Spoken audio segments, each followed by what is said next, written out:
Hey there, Georgie here with Ukraine Matters. Welcome to one of my most favorite places in Denmark. It is super nice and scenic. At the end of the video, I'll show you around. It's truly beautiful. But today I want to talk to you about some pretty hard topic. My couple of last videos have been pretty optimistic. I've talked about the Russian offensive not being as successful as Russia would hope. I talked about that Russian economy has been going down pretty well. And I also talked that political situation in Russia is not really the most stable one. And if Prigozhin's coup showed anything, is that something that can flare up at any moment. But in general, I want to talk to you about what are the possible victory conditions there are for Ukraine and how long should we even wait for this? Because it's important to be optimistic. It's important to look for the future of Ukraine brightly because Ukraine is in the strongest position it has been pretty much ever since the full-scale invasion. But it's also important to realize that while Russian economy is deteriorating, it is not going to collapse anytime soon. There is still some structure or material left to cut off before the whole thing starts falling over. And the same goes also for the military and the political situation. So let's look at a couple of scenarios, what can really happen and what type of victory Ukraine can achieve. Let's start with probably the least positive scenario that I would like to consider, which is frozen conflict.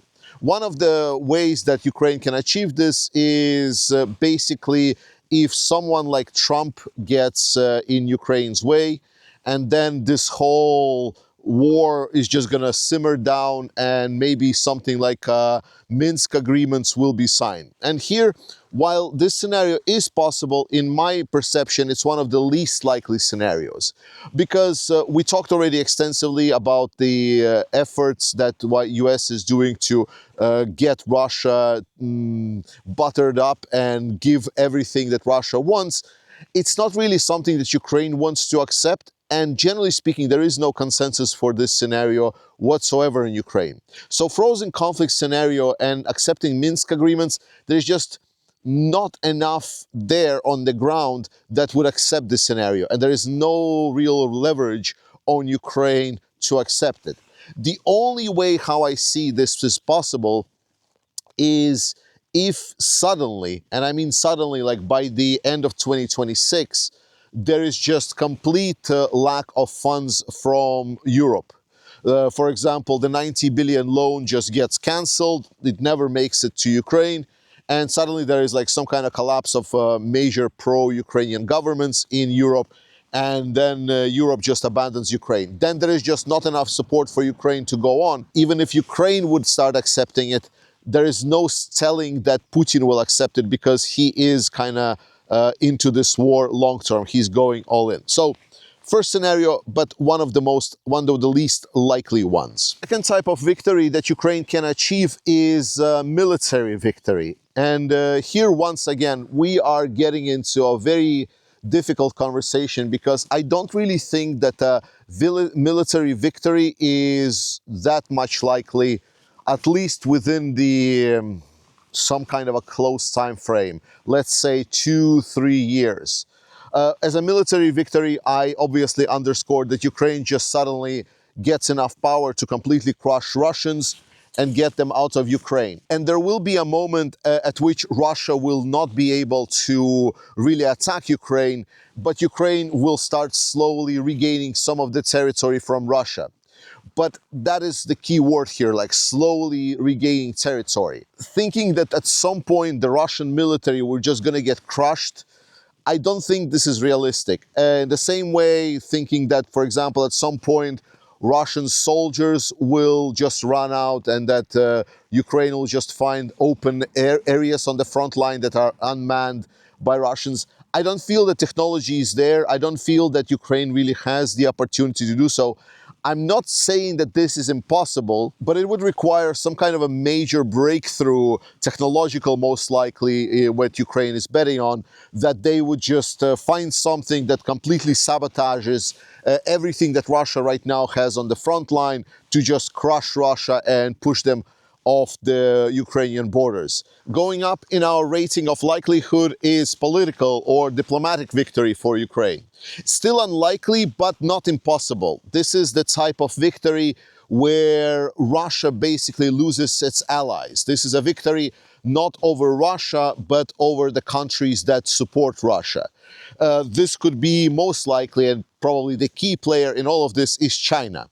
If there is something that can happen that will allow Ukraine and maybe European Union to convince China that it is more beneficial to not support Russia and essentially stop the support of Russia as this proxy ally of China as it is, that is probably the way where Russian assessment of the war could very clearly be problematic. While it's not impossible that there could be some convincing done over China, that potentially some kind of a cost could accumulate for Chinese economy, overall, I think it is still unlikely because we see a lot of Western powers really fumbling their diplomatic game.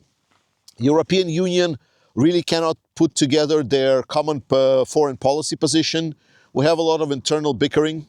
UK and Canada and other countries, Australia, that are kind of within our alliance, pro-Ukrainian, they are not having that much influence over China by their individual positions. There could be a position against China from AUKUS. That could be an interesting one. But so far, I haven't heard a lot of developments in that area, specifically on the track of Ukraine. And I mean, United States, I think if there is going to be major changes in United States, then it's only if the Democratic Party will win both the House of Representatives and the Senate. So that's why I think the political, diplomatic victory is not very likely. So the next one is probably the first likely one. The problem with that is that it is unpredictable. This is a situation of a coup in Russia. It could be either the popular coup, which I am less likely to look at, or there's some kind of a charismatic leader that rises up in Russia and overtakes Putin's regime. Most likely, it's not going to be someone that is like pro-European, pro-democracy. Most likely, it's going to be someone authoritarian, or at least the person that is looking inside of the Russian society. We've seen already something like this happen with Prigozhin. But Prigozhin was representing one very specific part of the Russian society, the military. And right now, military has been rearranged in Russia. They don't really have that ability to really rise up against the Russian government. There are no charismatic leaders after Prigozhin anymore. But what can happen is that there could be some additional support from either the political leaders inside of some of the Russian elites, or there could be some political popular supports. But the most important thing is that we don't really know when and how it can happen. The coup inside of the Russian military was during the time where Russian military was in a very, very poor conditions. If we would say, like, is Russian population already there, then the answer is no. Right now, Russian society doesn't really have that perspective that they really need to rise up against the Tsar, so to say.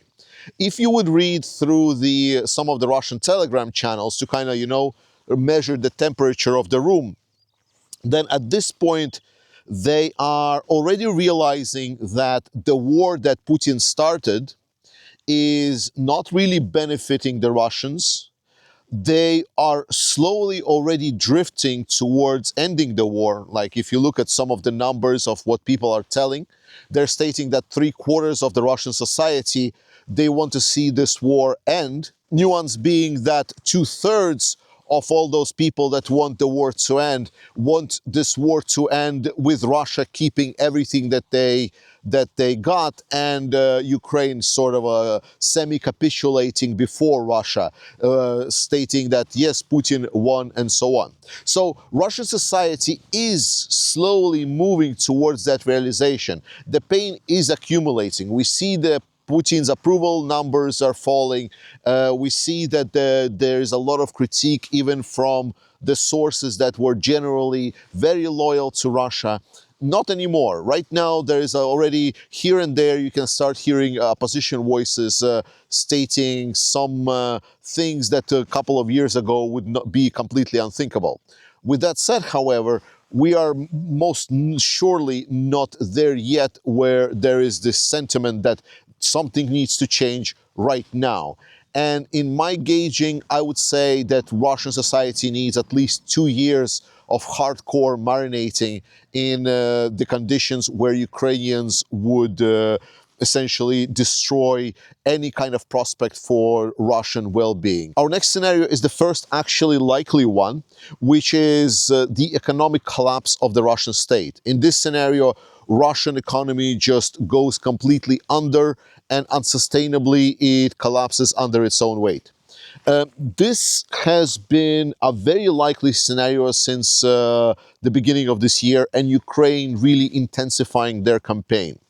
A lot of the Russian expectations for how their economy should function was already sort of on knife edge. A lot of the economists are saying that Russian economy is operating on very, very thin margins.